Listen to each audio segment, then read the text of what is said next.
the beginning, there was only silence. When our Father God played his drums, he gave the world its heartbeat, and the earth was formed. The music awoke our Mother God, and she brought forth the stars to dance. The sun and the moon awoke. Together they took turns playing their instruments. Every morning the sun would play the same song, and the Avi were born. With long feathers and blue skin, they would shine under the sun while they danced. At night, it was the moon's turn.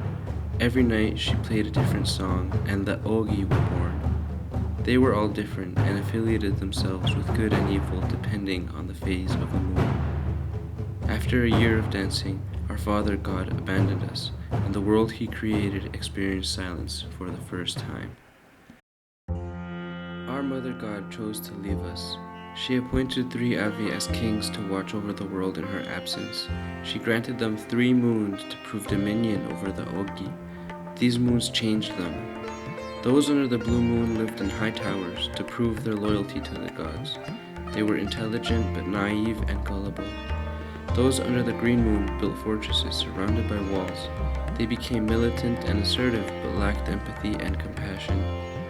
Those under the red moon were nomadic and wild, simple and friendly, but lacked judgment and often caused trouble for the other kings.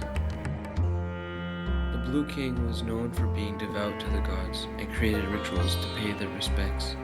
The green king was known for creating the law and strictly enforcing it. The red king was known for his bond with the Ogi and became their voice of reason. After 100 years, the first Ogi to voice their anger towards its kings were 5 snakes born on the darkest night.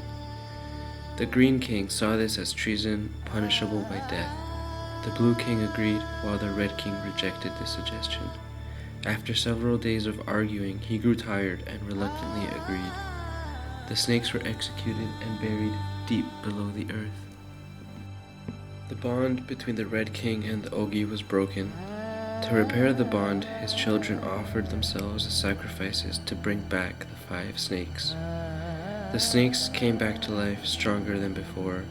As revenge, they blacked out the sun, flooded the realm, and demanded the Avi surrender their magic.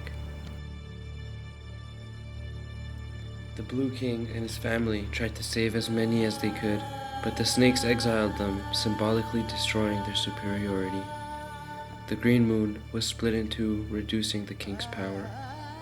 The red moon was completely destroyed, and his people died with the king. The survivors were taken to worship the snakes as gods. Stripped from their magical powers, the Avi's feathers fell off and their skin turned pale white. Far away under the exiled blue moon, the king hid survivors inside the great trees, and when the flood passed, they were released again into the world. Their lives were spared, but things can never be the way they were before. The battle for good and evil has now begun.